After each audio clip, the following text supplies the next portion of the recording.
Everybody, Chris Lambert here with the Film Colossus movie news roundup. That's what it is. I'll get better at it. Still getting used to it for February 27th, 2018. So not much that I want to talk about today. I think it's just these four things. First is a Hollywood Reporter story by Boris Kitt. Will Disney disrupt Fox's X-Men movie mega plans? And it talks about how 20th Century Fox has continued to move forward with its plans for Marvel, not projects, but there's a word for it. Not products, something. But they're gonna move forward with these when it comes to Silver Surfer, Doctor Doom, the X-Men movies, New Mutants. They have those rights, and that there's worries within the company itself, the IPs, maybe that's the word I was looking for. There's some concerns within the company itself that Marvel could have an issue, since Marvel had purchased Fox, or at least the deal that was made between them, that some of the Marvel characters there will be integrated into the Marvel universe, and that's going to handicap what they're able to do at Fox with their own movies. An example of that being Deadpool. We know that the R-rated Deadpool was much better than any other version of Deadpool that probably would have existed. Definitely much more in line with the comic books. So there's fears that that version of Deadpool couldn't exist in the Marvel universe. And what happens as the two companies start working together, which what I'm hoping and what I see being the case is that companies often have various brands that allow them to do things that one brand can't, this other brand can, right? You think that I come prepared with an example, but I don't know if that's my style. Like you have Penguin Classics that print, as I look at my bookshelf that's over here, which if you want to, yeah. So you have Penguin Classics that will publish all the classics of literature, where you might have a different imprint publishing something that's horror lit or something of that nature. We had that with Miramax, right? That was doing way more of the kind of independent art house cinema. Yeah, I feel like you're all probably familiar with branding at this point. So I would hope that Disney, instead of trying to limit what Fox does, views Fox as a brand under which they can put out R-rated content without tagging it with the Disney name.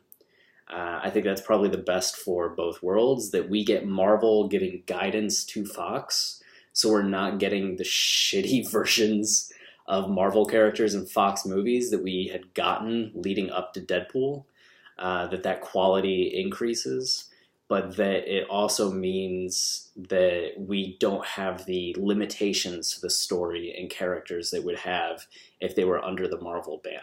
So fingers crossed for that. Second, continuing on, it seems like it's hard to talk about movies these days without focusing on Disney and Marvel. We're in that period of the year, right? February, March, April, May, when it's just all superhero content. But Black Panthers continue to do so phenomenally well that Disney has announced a donation of $1 million to Youth STEM program that's part of the Boys and Girls Club of America. So STEM, for those of you that don't know, stands for Science, Technology, Engineering, and Math. And this is going to, this is on the Disney website. Boys and Girls Clubs of America will use this one-time grant to further develop its existing national STEM curriculum and establish new STEM centers of innovation in 12 communities across the country. The curriculum and new centers will serve and inspire kids and teens with an emphasis on the following communities: Atlanta, Baltimore, Chicago, Harlem, Hartford, Memphis, New Orleans, Oakland, Orlando, Philly, DC, and Watts. So that's really exciting to see.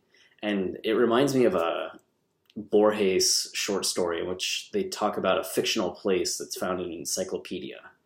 and it just seems like a joke that somebody had put in.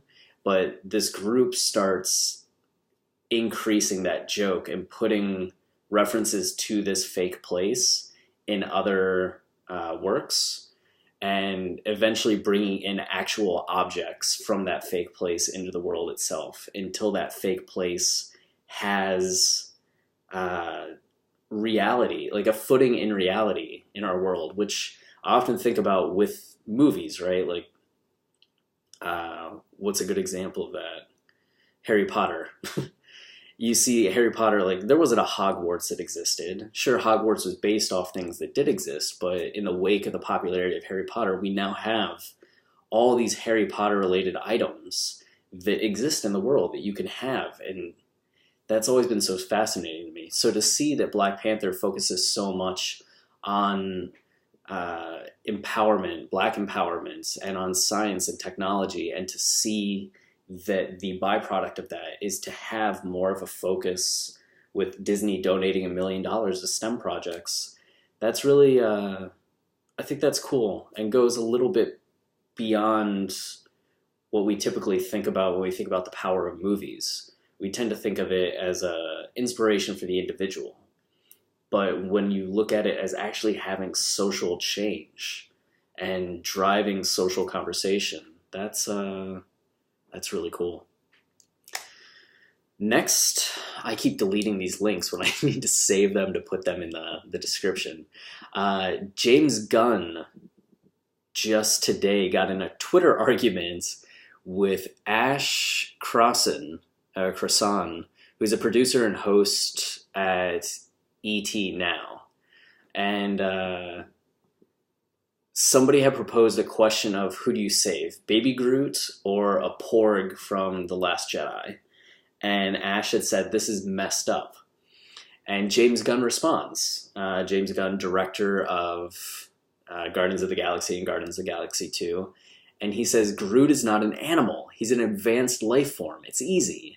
And Ash responds in all caps, James, the Porgs are my children. And he responds in all caps, they're penguins. And she responds with, what? And uses a Groot gasping gif and says, James, what if I save my son, the Porg, because Groot is perfectly capable of taking care of himself? And James says, that answer is a cheat, as the question makes it clear whoever isn't saved dies. You just sacrifice the life of a thinking being who saved all life in the universe for a single bird. So she responds with, look, the death is implied but not guaranteed. This is an assumption. You know what happens when you assume. You get a think piece. A think piece, Gunn. A think piece. And James, keeping a solid footing, a grounded man, responds with, it's guaranteed. You can save one means the other one is not saved. You murdered Groot for a big-eyed pigeon. Ooh. Ooh. And somebody else just jumped into this conversation, an Ally Slate, who said, but you can grow Groot back as evidenced in your film. Once you kill a Porg, it's gone. And this is where Gunn dropped the bombshell, which some people are saying that they knew. But I think a lot of viewers did not. I was one that did not. But James says, first Groot is dead. Baby Groot is his son. And that caused a pretty big reaction as people are just like, what? What? What? So Groot did not get reborn as a lovely little plant, as we all thought, and that he still remembered all of his Guardian friends. He is legitimately dead. It's a shame. That is a shame. And then the last thing I want to point out, not really news, but The Onion yesterday released a video, which, yeah, I never knew that The Onion had a YouTube channel. It makes sense, but this is a great use of it. Phantom Thread producer points out all the times Daniel Day-Lewis fucked up at acting. And it's 2 minutes, and it's mostly just scenes, like little clips from Phantom Thread, talking about how big of a fuck up Daniel Day-Lewis is, and saying, like, do you see how this person got up and walked out of the room? That's because they couldn't stand Daniel Day-Lewis's acting. So that's a really funny video. I think a lot of people will get a kick out of that. So that's all. That's all that we have today. I, for one, am happy with a shorter video, though it's still 10 minutes. What the fuck? Okay.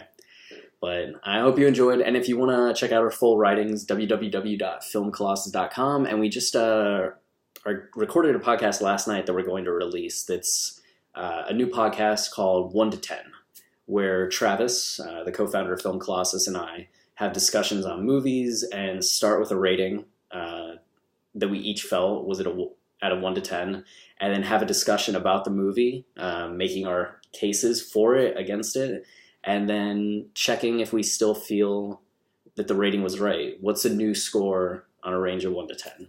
So Black Panther is the first movie that we covered. We got a lot more in store. So I'll have a link for that whenever it's up, but it'll be on iTunes sometime soon. All right, cheers.